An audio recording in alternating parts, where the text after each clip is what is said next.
Крохотный комочек радости затаился в кустах, его маленькое тельце дрожало. Он был оставлен на произвол судьбы и никому не нужен. Чувство голода и ужасный страх переполняли его.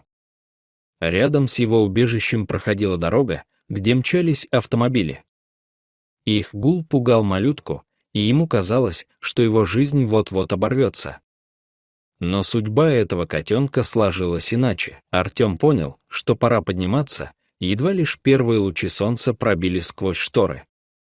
Хотя это был выходной, мужчина решил провести его с пользой, а не пролежать в постели до обеда.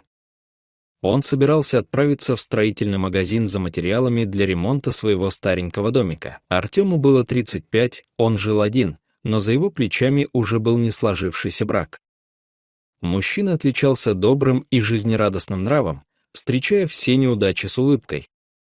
Его союз с Юлией был обречен с самого начала, но это стало ясно лишь спустя 5 лет совместной жизни. Их цели и устремления оказались слишком разными, чтобы построить настоящее семейное счастье.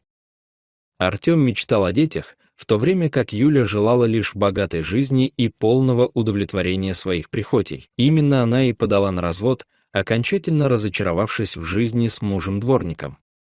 Артем не мог обеспечить ей больших денег, живя от зарплаты до зарплаты. Так как у пары не было ни детей, ни значительного имущества для раздела, расставание прошло относительно легко. Оставшись одиноким и свободным, мужчина погрузился в работу, чтобы заглушить грустные мысли и чувство одиночества. И теперь, вместо того, чтобы бесцельно смотреть телевизор, Артем решил использовать свободный день продуктивно. Магазин находился примерно в километре от дома, и утренняя прогулка была ему только на руку. Внезапно его внимание привлек тихий, жалобный звук. Сначала Артем подумал, что он доносится из соседнего магазина, где подростки, возможно, смотрят видео. Но, прислушавшись, он понял, что этот тонкий писк исходит из-под аккуратно подстриженных кустов сирени. Артем наклонился и осторожно раздвинул ветви. Кто-то маленький и мокрый тут же ткнулся носом в его ладонь. «Го!» «Да это же котенок!» — воскликнул мужчина, вытаскивая из травы дрожащее создание. Котенок съежился в комок, его шерстка была сваляна от грязи и дождя. Он смотрел на Артема блестящими испуганными глазами, в которых отражался огромный, холодный и опасный мир. «Наверное, ты голоден, кроха, пойдем домой, я тебя покормлю», — прошептал Артем, мгновенно меняя свои планы. По пути он купил для котенка молока и немного корма. Засунув малыша за пазуху куртки, Артем поспешил домой. В дороге крошка согрелся, прижался к груди человека и уснул, ощущая его тепло и ритм сердца. Дома Артем соорудил из старой куртки мягкую лежанку и поставил миску с молоком. Уловив запах, котенок проснулся, подошел и жадно принялся лакать. Он ел с таким рвением, что Артем не сдержал улыбки. «Вот теперь другое дело», — сказал он. Котенок мяукнул, словно согласился. «А теперь тебя нужно вымыть», — добавил Артем. Теплая вода смыла всю грязь, и вскоре перед мужчиной сидел пушистый серый комочек, похожий на маленькое облачко. «Будешь пушком», — решил Артем, заворачивая котенка в полотенце. Появление котенка в жизни одинокого мужчины изменило его к лучшему. Теперь Артем спешил домой после работы, чтобы поиграть с Пушком и покормить его.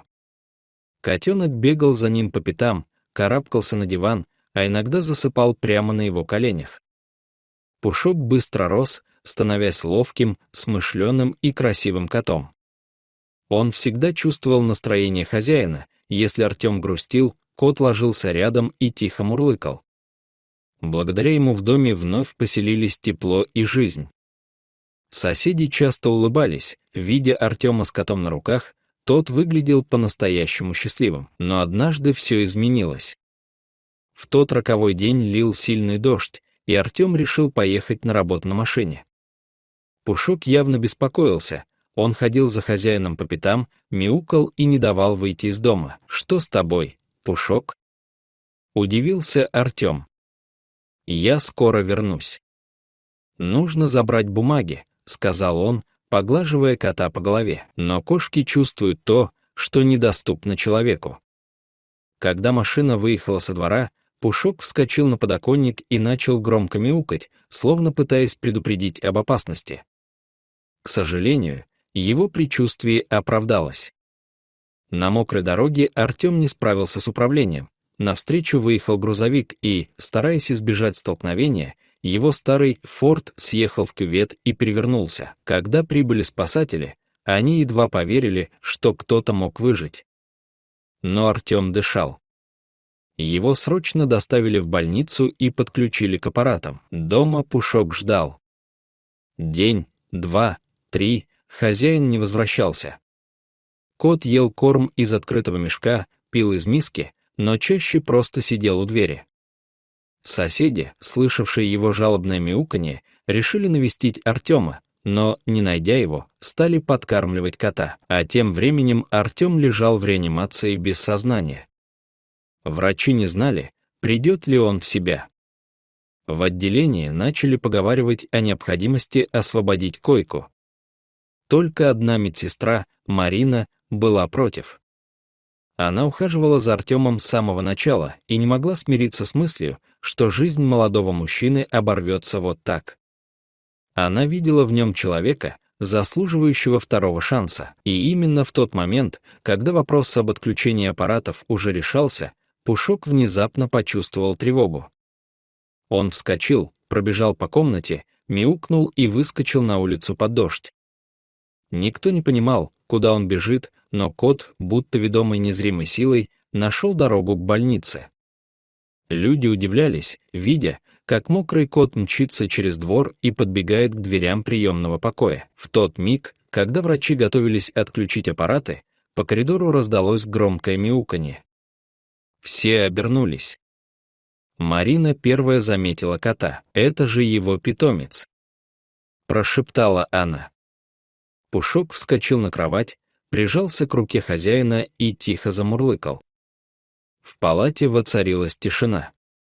И вдруг мониторы, минуту назад показывавшие ровную линию, ожили, сердце Артема вновь забилось. «Посмотрите! Он приходит в себя!» — воскликнул кто-то из врачей. Ресницы Артема дрогнули, он медленно открыл глаза. «Мне приснился странный сон», — прошептал он. «Я шел по темному коридору и слышал, как кто-то зовет меня. А потом я увидел Пушка. Он привел меня обратно». У всех присутствующих навернулись слезы. Марина стояла рядом, улыбаясь сквозь них. Пушок мурлыкал, касаясь мордочкой руки хозяина. Спустя неделю Артем уже мог ходить. Его выписали, а Марина стала навещать его каждый день, помогая с реабилитацией. Со временем между ними зародилась симпатия. Пушок был счастлив, теперь у него было двое людей, которые его любили. Артем часто говорил: «Вот видишь, Пушок, и если бы не ты, меня бы не было». А кот отвечал тихим мурчанием, словно подтверждая, что любовь животного сильнее любой беды. Животные помнят добро, и когда приходит время, они возвращают его сполна.